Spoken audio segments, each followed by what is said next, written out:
Hello, Sneha's किचनमध्ये तुमचं स्वागत आहे।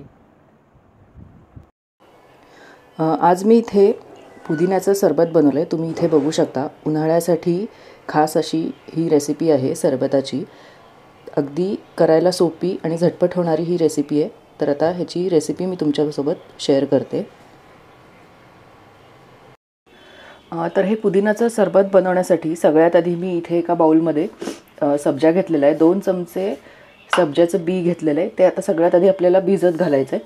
अगदी लगेच भिजतो हा सब्जा, वेळ लागत नाही। आपलं सरबत तयार होईपर्यंत हा सब्जा भिजून तयार होतो। तर आता हे मी साईडला ठेवून देते। आता आपण सरबत करायला घेऊया।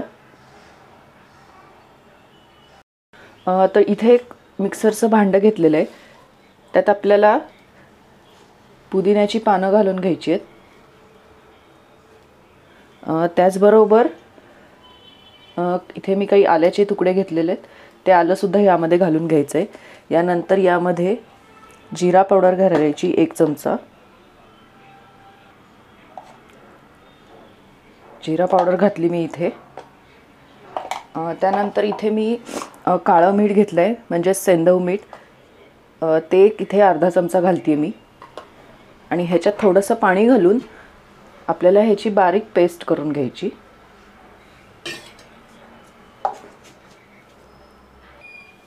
आता इथे वाटलेलं आहे मी, तुम्हाला दाखवते मी। इथे बघू शकता छान ह्याची अशी पेस्ट झालेली आहे। तर यामध्येच आता मी साखर घालून घेणार आहे।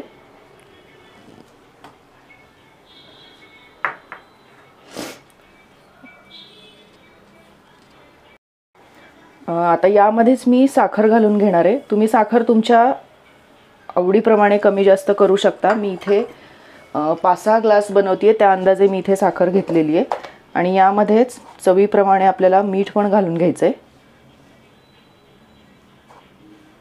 आणि पुन्हा एकदा मी हे मिक्सरला फिरवून घेते, म्हणजे साखर पण ह्याच्यामध्ये चांगली मिक्स होते। परत हलवत बसायची गरज पडत नाही। आता इथे एक बाउल घेतलेला आहे मी, त्यामध्ये मी हे सगळं मिश्रण जे आहे पुदिन्याचं ते काढून घेते। तुम्ही इथे बघू शकता कलर खूप छान आला आहे पुदिन्यामुळे। आता यामध्ये मी अर्धा लिंबू पिळून घेणार आहे। लिंबामुळे या सरबताला आंबट गोड अशी छान चव येते।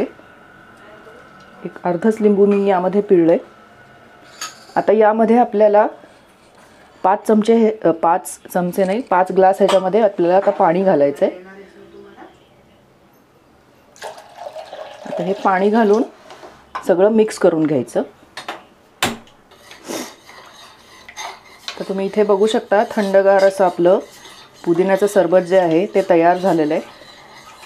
आता हे सर्व कसं करायचं ते मी तुम्हाला दाखवते।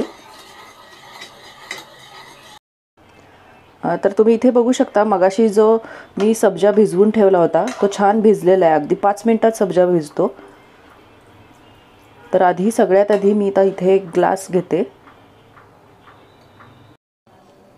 तर सगळ्यात आधी इथे ग्लासमध्ये खाली मी एक किंवा 2 चमचे मी इथे हे सब्जा घालून घेते।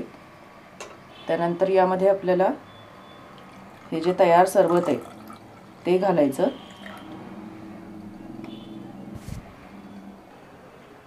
आणि त्यावर अशाच पुदिन्याचे एक मी पान ठेवून घेते। तर तुम्ही इथे बघू शकता थंडगार असं आपलं पुदिन्याचं सरबत जे आहे ते तयार झालेलं आहे। ह्याच्यावर तुम्ही हवं तर आईस क्यूब पण टाकून खाऊ शकता, तुम्हाला जास्त गार हवं असेल तर। तर अशा प्रकारे आपलं हेल्दी असं हे पुदिन्याचं सरबत जे आहे ते तयार झालं आहे। तर तुम्हाला माझी ही रेसिपी कशी वाटली मला नक्की सांगा। रेसिपी आवडली तर लाईक करा, शेअर करा आणि माझ्या चॅनलला सबस्क्राईब करायला विसरू नका। धन्यवाद।